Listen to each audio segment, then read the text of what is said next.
Witam wszystkich, proszę Państwa, w progach nieznanego państwa. To taki cytat z pewnej muzycznej opowieści, którą pamiętam z lat młodości.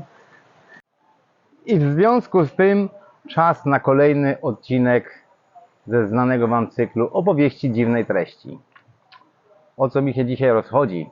Jak mówiłem Wam wcześniej, szukam czegoś, co będzie po prostu miłe, co Was trochę rozerwie, a zarazem pokaże Wam to otoczenie, w którym mieszkamy i gdzie żyjemy. I dlatego chciałbym Wam dzisiaj pokazać między innymi taką główną ulicę łączącą przeprawę promową do centrum miasta z tym wielkim mostem, który już Wam kiedyś też w przeszłości pokazywałem, który łączy tą naszą dzielnicę z centrum miasta. To ulica, na której znajduje się jakby centrum handlowo-produkcyjne dzielnicy, w której mieszkamy. Można tam kupić tak naprawdę wszystko, co my znamy i kupujemy w jakichś tam supermarketach czy innych dużych sklepach. Tutaj to wygląda trochę inaczej, bo wszystkie produkty, które są tam sprzedawane albo bezpośrednio na jakichś stołach wystawionych przy ulicy, albo bezpośrednio na ziemi, albo są to jakieś takie małe sklepiki, które już kiedyś też wcześniej pokazywałem, aczkolwiek nie z perspektywy przejazdu, żeby tego widzieć więcej, a teraz chciałem Wam to w ten sposób przedstawić. Jak to wygląda, jak się przez taką ulicę przejeżdża, jak wygląda cały tamten ruch, jak przemieszczają się te słynne bajadży, to takie miejscowe kamikaze, które przewożą ludzi, i jak wielka ilość tych bodaj jeźdźców na motorach przemyka każdą możliwą luką i dziurą, nie zważając absolutnie na jakiekolwiek przepisy o ruchu drogowym. Ja mam takie wrażenie, że jakiekolwiek przepisy ruchu drogowego, które mi są znane i Wam znane są też świetnie, tutaj po prostu nie egzystują, nie istnieją.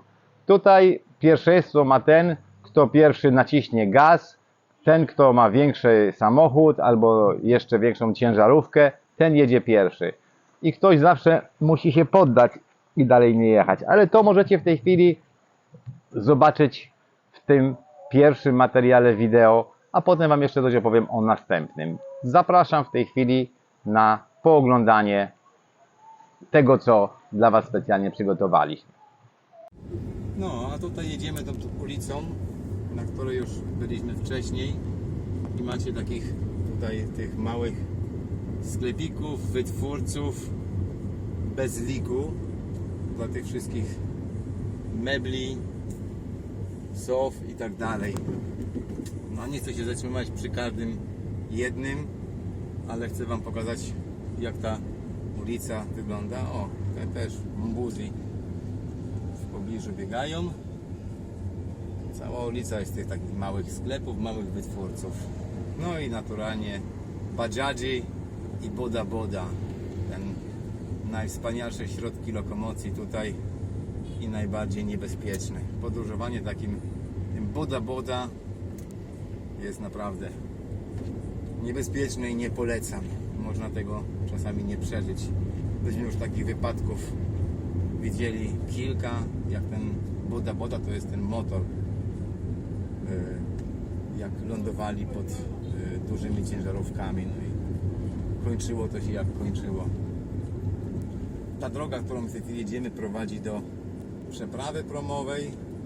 Nie będziemy tam do samego końca jechali, bo tam już potem nie ma nic za bardzo ciekawego, ale troszkę tej ulicy możecie sobie zobaczyć z tymi wszystkimi tutaj różnymi biznesami, jak oni to nazywają.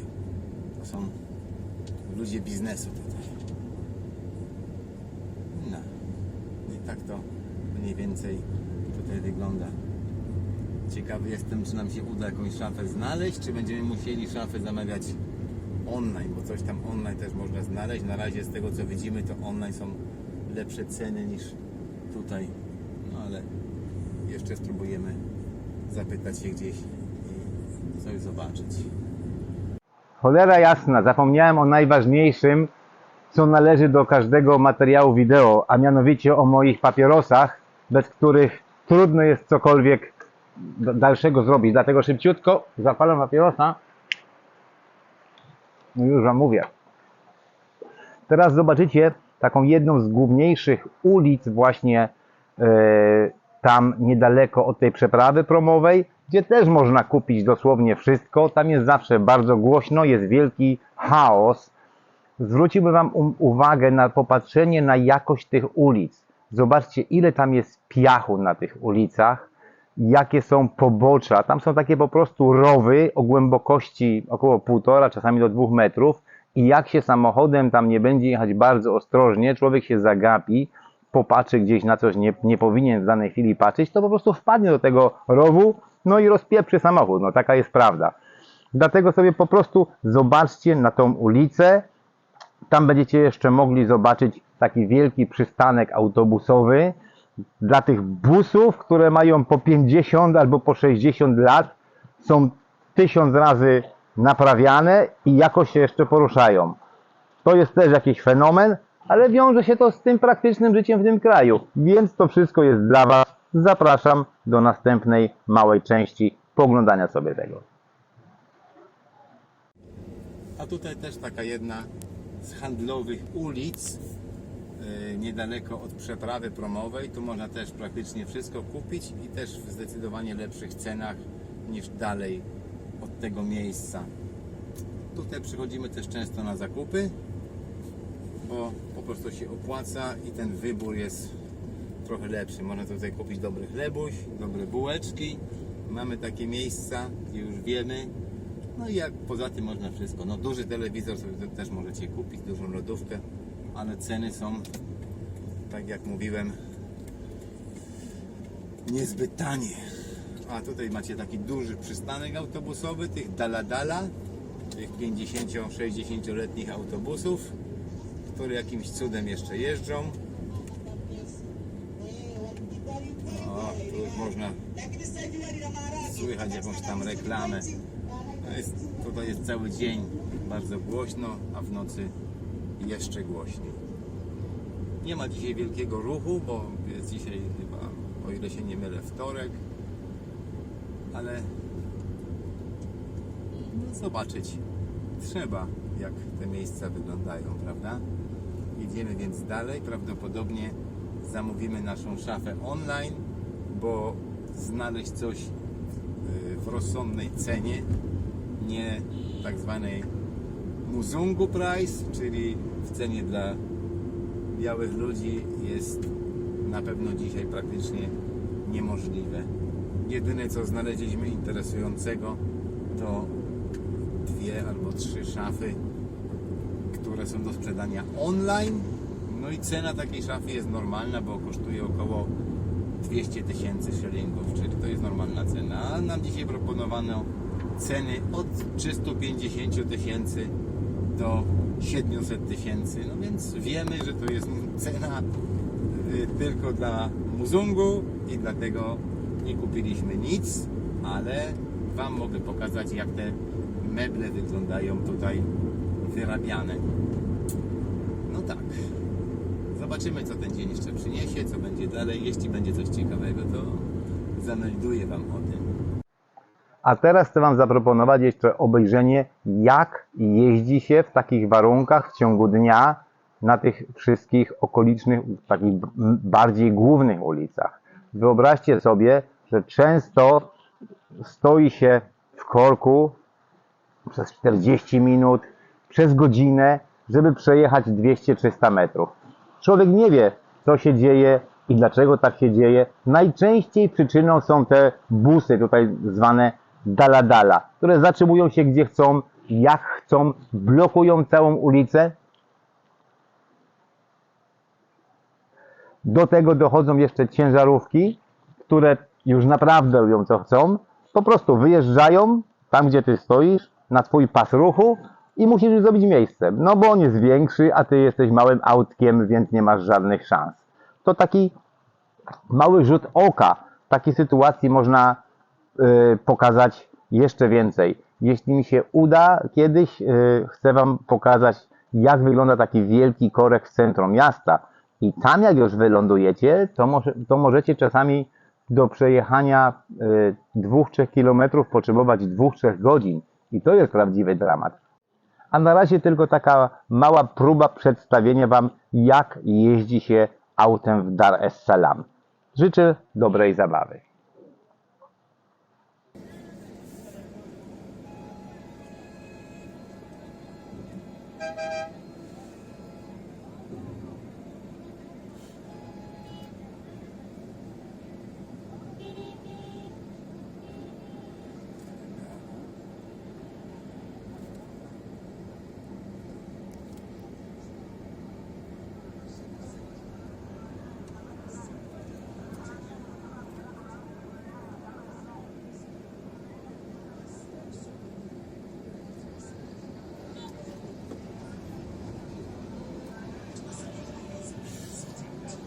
Dans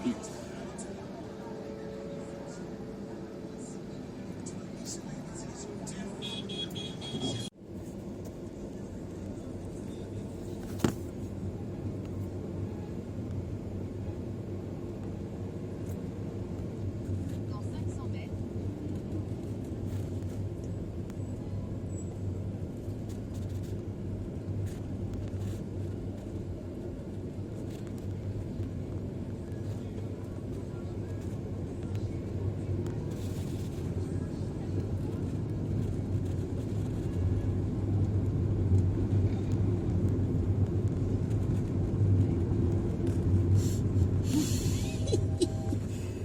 That's here go.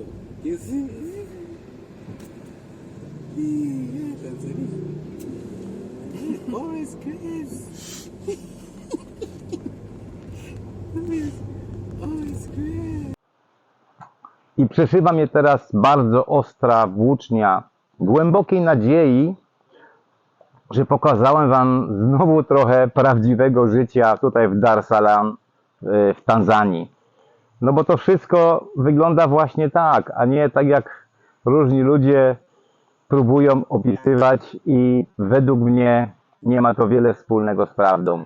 Życie jest takie, jakie jest. Czasem te sytuacje są paradoksalnie śmieszne, czasem te sytuacje totalnie denerwują, no bo jak przyjdzie Wam stać w korku przez 2 albo 3 godziny i nie macie nadziei na dostanie się do domu w jakimś rozsądnym czasie, no to jesteście też zdenerwowani, przynajmniej ja, tak się często dzieje. Ale jak mówiłem, prawda jest prawdą, życie jest życiem i zawsze będę pokazywał Wam fakty z życia tutaj w Tanzanii. Na koniec chciałem Wam pokazać taką małą ciekawostkę. To znaczy ostatnim czasem tu na tym terenie, gdzie my mieszkamy, na tym małym osiedlu, jest jeden domek, który jest wolny. Jakby ktoś chciał się wybrać do Tanzanii, do Dar es Salaam, przyjechać sobie na tydzień, czy na 2 tygodnie, czy może na miesiąc, proszę bardzo, domek 2-pokojowy, to znaczy living room, do tego sypialnia, łazienka, klimatyzowany, z całym wyposażeniem, z meblami. I cena takiego domku za miesiąc do wynajęcia, ja nie wiem, maksymalnie 150 euro. Maksymalnie, ale pewnie mniej. Dlatego to nie reklama. Ja nie reklamuję nikogo, ale z czystej, ludzkiej sympatii chciałem Wam pokazać, że takie możliwości tutaj są. Dlatego pozdrawiam wszystkich jeszcze raz. Jak ktoś chce przyjechać na wakacje, niech przyjeżdża do nas, a może to zostanie na stałe. Może mu się spodoba w Tanzanii i będzie też fajnie. Możemy się wtedy spotkać, wypić dobrego drinka, zapalić dobrego papierosa, pogadać i cieszyć się życiem. Pozdrawiam Was wszystkich. Do usłyszenia w następnym odcinku z cyklu. Nie zapomnijcie opowieści dziwnej treści z Tanzanii. Cześć!